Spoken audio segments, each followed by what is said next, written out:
E aí você tem o Putin, que usa o seu expansionismo de maneira mais bélica. Uhum. Então, todo esse lance de arma nuclear, ele conseguiu desarmar a Ucrânia, nuclearmente falando, e os seus vizinhos ali, né, oferecendo em troca desse desarmamento outras vantagens e acordos de paz que ele mesmo vai e quebra. Isso. Então, a Rússia tem invadido, desde a ascensão de Putin, praticamente todos os seus vizinhos. Ela já causou problema com a Geórgia, com a Chechênia, agora com a Ucrânia. Ela já teve vários problemas com a Finlândia, com a Noruega. Então, para o Putin está claro para ele não nega o que ele quer. Ele lamenta. Ele já disse que uma das maiores tragédias da humanidade foi o fim do Estado comunista. E ele diz que por ele volta tudo como era antes. Ele deseja isso. Ele tem ao lado dele seu maior aliado, que é a China, né? E ele pretende fazer isso alcançando, invadindo, né, os territórios ao lado. Então, uma estratégia nova, que é a estratégia da China, poderio econômico, e uma estratégia antiga, que é a guerra através de Putin. Interessante, pastor. Duas nações querendo se tornar império, né? E com estratégias semelhantes, mas não são iguais. Com a mesma raiz marxista, né? Socialista, comunista, só que a China, nesse momento, ela está no ponto de vista ideológico para o propósito dela muito mais avançado do que a Rússia. Por quê? Ela defende a bandeira comunista, mas pratica um capitalismo. Exatamente. E onde o que o senhor mesmo está falando, a ideia de Putin é voltar para aquele regime, aquela ideologia, inclusive econômica, que é completamente fadada ao insucesso, explicada de forma empírica e econômica. Porque não tem como, né, o socialismo, do ponto de vista econômico, dar certo. Não dá mais. Não dá certo. Não dá certo. Em lugar nenhum, né? Em lugar nenhum deu certo e não vai dar. Né? Então... Não sei se foi o senhor, a gente conversando um dia desse, falando sobre, não sei se foi Yeltsin ou foi Gorbachev, que foi fazer uma visita aos Estados Unidos. Foi o senhor que, quando ele viu... Eu vou passar a bola aí, em um supermercado, ele ficou impactado, né? Eu não lembro dessa nossa conversa, mas dizem que o supermercado é algo mais... para quem viveu no Estado comunista, um supermercado é algo extraordinário. Né? É algo muito chocante. Não, eu acho que foi um podcast que eu assisti e que um desses dois líderes, né? Eu acho que foi Yeltsin, foi o último, né? O último foi Yeltsin. Pronto. O Gorbachev foi a transição, né? O último foi Yeltsin. E ele vendo... foi visitar os Estados Unidos e viu... E ele falou assim, eu quero ir para um bairro comum e eu quero escolher qualquer supermercado. E ele entrou no mercado simples dos Estados Unidos, numa cidade simples, e viu uma fatura tão grande que ele ficou impactado. Como é que uma cidade simples, que eu mesmo escolhi, né? Um mercado tem tanta fartura, onde lá a gente vive na miséria. Onde eles decidiram, ele decidiu sair, né, do regime socialista da forma dele, da União Soviética. Né? Ele ficou impactado, falou, o que nós estamos fazendo está matando a nossa população. É incrível isso. E os dois têm hoje a sua reputação assassinada, né? O tempo todo o Putin e a imprensa russa assassinando a reputação desses dois, né? Tanto do Gorbachev quanto do Yeltsin, tratando eles como se eles fossem realmente o lixo da Rússia, né?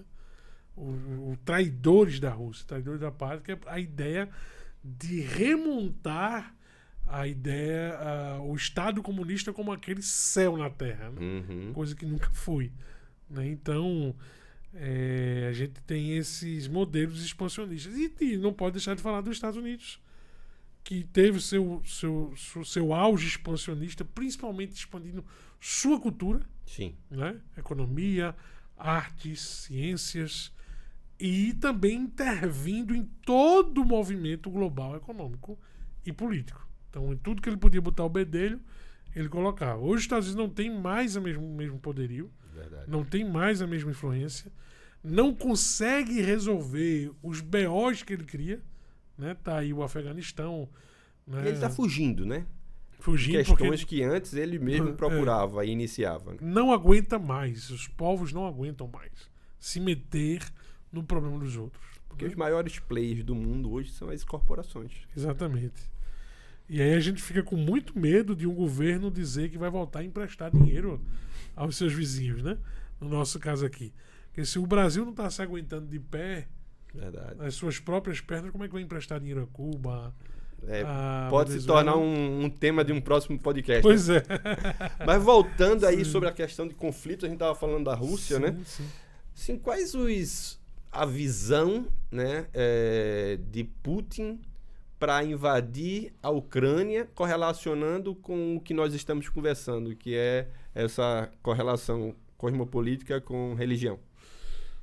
Do ponto de vista político, está bem claro, né? Ele usou a ideia da ameaça da OTAN.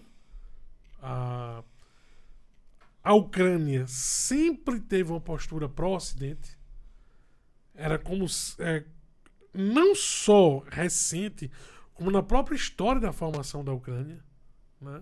A Ucrânia foi quem pariu a Rússia. Uhum. A primeira capital russa foi Kiev. E o Estado ucraniano é quem governava a Rússia. Depois houve ali um rompimento e se tornaram em dois estados, duas nações, né? A Rússia e a Ucrânia. Mas a Ucrânia é quem pare a Rússia. Só que a percepção ucraniana, ou vamos dizer assim, a ideia de Ucrânia era muito mais ligada aos povos eslavos, né? Os povos eslavos do leste europeu. E aí você tem a Bósnia, Herzegovina, Tchecoslováquia, né? A Eslováquia, Montenegro, Albânia, aqueles países que eram chamados de povos eslavos. E a Rússia sempre teve um envolvimento ou uma característica de nação mais ligada aos povos chamados povos soviéticos ou os povos um pouco mais afastados ao Oriente. Uhum. Então isso desde o início da história dos países. A Ucrânia sempre foi pró-Ocidente. Então isso vai se agravando ao ponto de chegar na situação que chegou agora. Né? Já, eu acho que em 2018... a Rússia já tinha feito inserções contra a Ucrânia, essa guerra já é antiga, não é de agora, e já tinha anexou a Crimeia, né, o território russo. Isso. Então, dizendo que estava ali salvando o povo russo, porque há ucranianos de origem russa, e que segundo o Putin, eles eram humilhados ali dentro da Ucrânia, ou viviam sob uma situação difícil, coisa que não se tem como comprovar. Não há nada que comprove isso. Porque, na verdade, o território ucraniano ele sempre sofreu com sua geografia, ora um pedaço da Rússia, ora um pedaço da Ucrânia.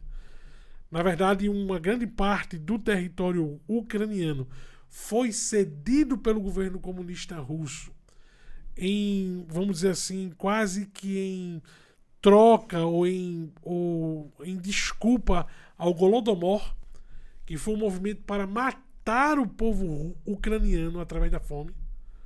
Então isso aconteceu. Se fala muito do Holocausto, mas diz que o Golodomor teria matado mais gente, teria matado mais ucranianos do que Hitler conseguiu matar judeus na Alemanha. Então foi uma tragédia humanitária. E aí, para compensar isso na Revolução Russa, foi? Isso depois da... A Revolução Russa teve na faixa de 40 a 60 milhões de pessoas mortas. Exatamente. E aí a Ucrânia foi o grande ataque, porque a ideia... Sempre houve um ódio da Rússia contra a Ucrânia ou contra o povo ucraniano, por diversas razões, mas principalmente por essa inclinação para o Ocidente. Entendi. Entendeu? Tem essa identificação com os povos eslavos e com os povos ocidentais do que propriamente com os povos russos. Qual a raiz disso para a Ucrânia se posicionar assim? Porque é muito difícil você estar vivendo de um lado de alguém